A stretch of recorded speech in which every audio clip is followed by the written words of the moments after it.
Has Morningstar lost its mind? Woo! Morningstar, I'm calling you out, baby. I'm calling you out. And I like Morningstar, big fan. But I just, their projections for the next 30 years rate of return for the markets, I'm just like, what? We'll compare Morningstar to Vanguard here, and I think you'll get a kick out of this. All right, so anyway, my man James with his puppy dogs down in Florida. God bless James. He sent me this from Morningstar. And we talked about our last locals live stream on Wednesday. And I think we talked about it a little bit on our live stream on Saturday as well. I just want to go over this with you, and then we'll compare to Vanguard. All right, so this is Morningstar right here. Stronger fixed income returns boost starting safe withdrawal rates to 4%, their highest level in 3. Okay, whatever. And I couldn't find what Morningstar was saying in 2021. I didn't look that hard, frankly, but I couldn't find it. So if anyone has it, if you find a retirement, what Morningstar's projections were in 2020, 2021, 2019, send them along to me. I'd like to see that stuff. Anyway, so let's keep going down here. The nice thing about this PDF is that they have 1, 2, 3, 4, 5, 6 different retirement withdrawal strategies on a 40-60 portfolio. It is pretty interesting. I like it. We'll just get cut to the chase. Here's their projected 30-year asset class return percentages and inflation assumptions for the next 30 years. Small cap value, 12.87. What? Small cap, 12.8. I really think that you're going to get 13%. I mean, that means what? If you got your money doubles every 6 years, something like that? That's crazy. That's nuts to me. Even large stocks between 8 and, basically almost 9. Okay. Investment grade bonds, 5. I agree with that. I'm going to update my Right Capital stuff to reflect this as well, because I completely agree with this right here. And then cash, 3.31. Yep. And then inflation, 2.42. Actually, am I going to update? What am I going to update? Because I got 4% on bonds right now. And right now, the 10-year Treasury is tracking at, what's the 10-year Treasury? 4.4. Yeah, I have to wait to the end of the year to see what I'm going to look at there. But I'm going to go with the 10-year Treasury. All right, so that seems very high to me for the stocks. Because remember, how do you get stock returns? All right, we're going to talk about this. Hopefully you can still hear me. My mic wasn't working, so I'm going to write, oh, look at my shirt. Look at that. Yeah, look at that. JD Pincus, huh? What's it? Psychedelic banjo player. Very much enjoyed him when Chloe and I went to see him, Telekinetic Yeti, and Hot Ram down at the Star Bar Atlanta on the night before Thanksgiving. Damn, that's already 5 days ago. Telling you, dudes, as you get older, time gets shorter. It's crazy. All right. So always remember, how are stock returns, how do you get stock returns? It's the simplest calculation ever. It's earnings growth plus dividend yield. Can you all hear that? Earnings growth plus dividend yield plus minus PE. Plus minus PE. Contraction goes down or expansion goes up. That's it. Earnings growth plus dividend yield plus minus PE contraction or expansion. All right, so dividend yield right now is about 1.5. All right, so we can kind of lock that in. Earnings growth, well, Morningstar would have to assume that there's going to be 8, 9, 10% earnings growth. Where? How are you getting that Morningstar? Where's that coming from? All right, we got high cost of energy. Labor costs are going up. High cost to borrow. More and more regulation. All these things are hits on earnings growth. The positive AI. All right, well, does AI help that much with wiring homes? Does AI help that much in a hospital bed? I mean, a little bit. I mean, there is some AI, don't get me wrong. But I'm just, that's really technology. I'm like, oh. It's kind of like the silliness on solar photovoltaic. Basically you're getting 25% efficiency right now. And you're never going to get more than 35. People say, oh, the technology will change. We get 45% efficiency. And the efficiency on solar photovoltaic is how much of the sun's energy can you convert to electricity. That's it. That's all that is. You're not going to do it. It's just if you look at how the light rays are, it's just never going to happen. It's the same kind of thing with electric vehicles, where the batteries will store more and more electricity. It's just technology. I'm like, no, never heard that before. Not going back since Edison time have we heard that. Ugh, it's crazy. So let's just say grant you a little bit of technology. That will help. With earnings growth, you still got high cost of labor, you still got high cost to borrow, you still got high regulation. I mean, it's just a fact. You still got all this stuff right there. High cost of your inputs, cost of fertilizer, all this stuff is high. So high inflation, high expense, high cost of labor. I mean, high regulation. So we're going to say about 4 here. This is nominal before inflation, by the way. So now we got PE ratios. Let's just say 20 for simplicity. And all that means is how many dollars are you willing to pay with $1 of earnings, all right? So if a PE is 20, we're willing to pay $20 for $1 of earnings. All right. Now, that's about 33% above historical norms. Historical norms have been about 15. All right. Now, the reason why this is so much above historical norms, and this might be on the low end, frankly, but either way, we're going to go with it, is because the interest rates were so much lower, so much lower. We were having freaking 10-year treasury. Let me just look at it right now. The 10-year treasury, we'll use that as our proxy for risk-free. Let's go back 2 years ago. It was at 1.5. Let's go back. I mean, here's the 10-year treasury. You can see, I mean, it's been averaging under 3. So the 10-year treasury has been averaging under 3. Right? And now it's at over 4. So now the 10-year treasury is up 33% more than what it was over the last 10 years. So if you're only getting 2.5% on the risk-free return, all right, well, that would allow you to say, I got to get more in stocks, so I'm going to put more money into stocks and essentially increase the price per every dollar of earnings. That makes sense. You're like, look, man, I'm only getting 3% over here or 2%. That's not enough.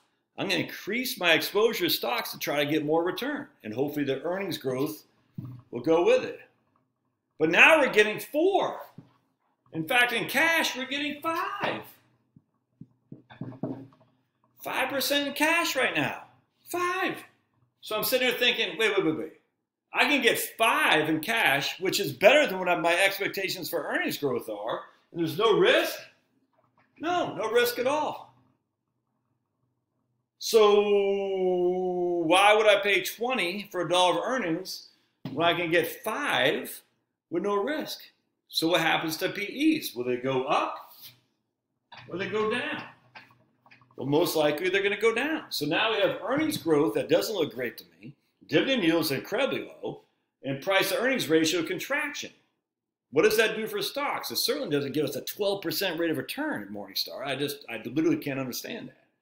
Now, when PE contracts, dividend yields go up. Just because I did this on a Friday video, where the dividend yield is based on the price, the amount of dividends it pays divided by the price. Yeah, the dividend per share divided by the price. That's what it is.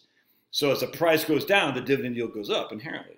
But then you got to wonder, will the dividend that they pay stay flat?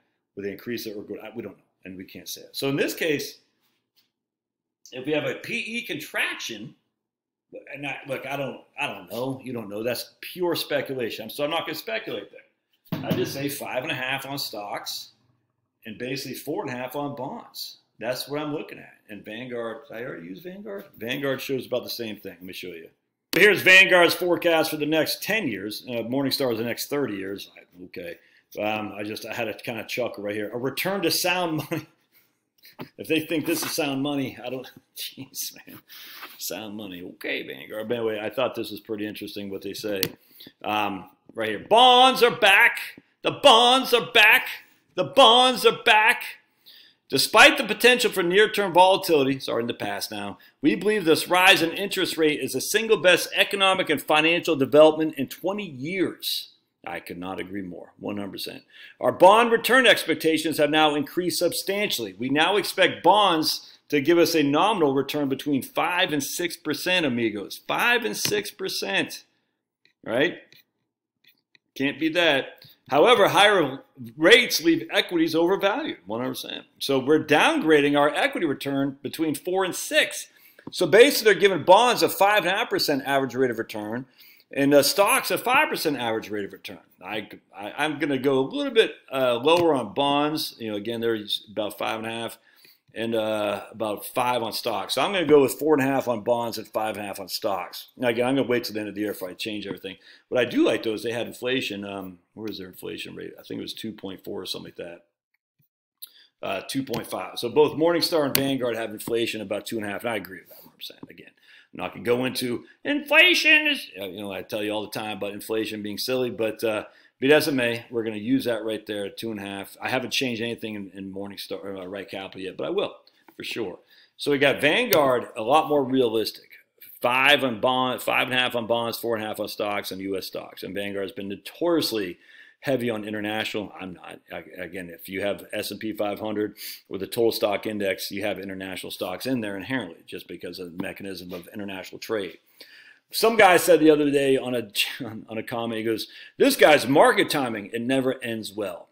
Dude, I'm like, you shouldn't be chasing the market. I get emails all the time. What do you think about this, scenario? The last 10 years it kicked ass. Look, I just don't care. I don't care. If you had this, it bores me to death, man. The last 10 years, it doesn't. Don't email me like, what do I think about this? The last 10 years it did great. I don't care. Wait till you see my new investment course, which I'm working on, and I'll be done by the end of this year. Promise. You're gonna say I'll never do that again. But anyway, so the point being was, that, yeah, we're not, again, if I'm 53, I'm still plugging money, I'm still plugging money into VTI. As VTI or bust. I did take some gains off the table. I told you this, 8 months or something like that. And I put it into bonds. I'm like, man, I can take the gains off the table and lock in some bonds. I did long-term bonds. And those long-term bonds, they'll kick ass and take name when the rates drop or stay flat. They're going to get smoked when the rates go up. I think the days of rates going up, I think that's over, frankly. I could be wrong, 100%. But anyway, either way, I'm still getting 5% on the bond interest as I'm sitting there waiting for the returns to happen. You can't shake a stick at that. I've always said if I get 5% returns, I'm good to go. And that would be returns, real returns. That's net of inflation. So inflation at 2.5, you need to get 7.5% gross returns or nominal returns to net 5% after inflation. And I'm okay with that, 100%. So anyway, stocks, I got still plug in stocks.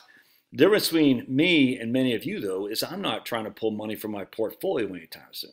So market timing, when your timing has changed because you're no longer an accelerated investor, now you're no longer in accumulation mode, now you're in decumulation mode. Call that market time all you want, guy, but we're a whole different investor than we were before. So you're damn right on market timing. If I've changed my outlook, I'm no longer in accumulation, I'm in decumulation. Dude, come on. Don't listen to these idiots say, shouldn't say idiots. Don't listen to these people say, market timing never ends well. Oh, dude, don't I'm buying the hot stuff. Don't do any of that. I'm just saying at the end of the day, have you changed? Do you have enough cash to pay bills? If you don't, you better lock some in. That's a fact. That's market timing. Yeah, you're damn right, because I'm going to take advantage of 5% money markets. Anyway, so again, don't listen to these commenters on YouTube.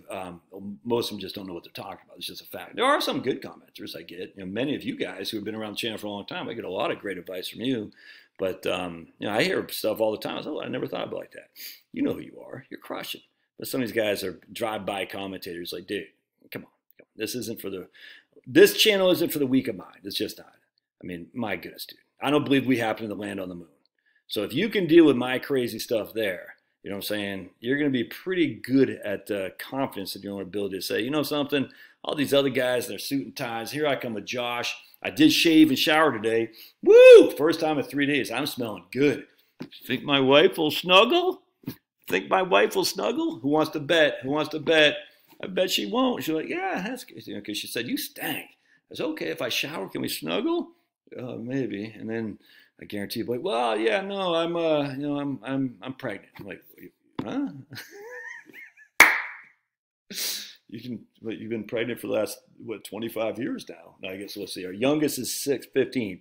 You've been pregnant for the last 15 years? Yeah, that's right. I'm pregnant. Oh, okay. I thought it's because I stunk. Oh my goodness, that's too funny. I hope she doesn't watch this. Anyway, if you like this stuff, we have fun on Locals every Wednesday. We go live on Locals, just for Locals only. It's $5 a month. You can be a supporter there and join in the fun. Don't forget to subscribe to the newsletter. Not newsletter. I email every now and again down below. Sometimes I get a stick up my butt. I'll email 2 or 3 times a week. Sometimes I'll go a month without emailing. So just don't forget to subscribe down below. All right. Love your thoughts. And again, if you're doing your Amazon shopping, yes, I am asking you to use my link. I'll put it right there. First freaking thing on this thing, I'll put Amazon, my Amazon link.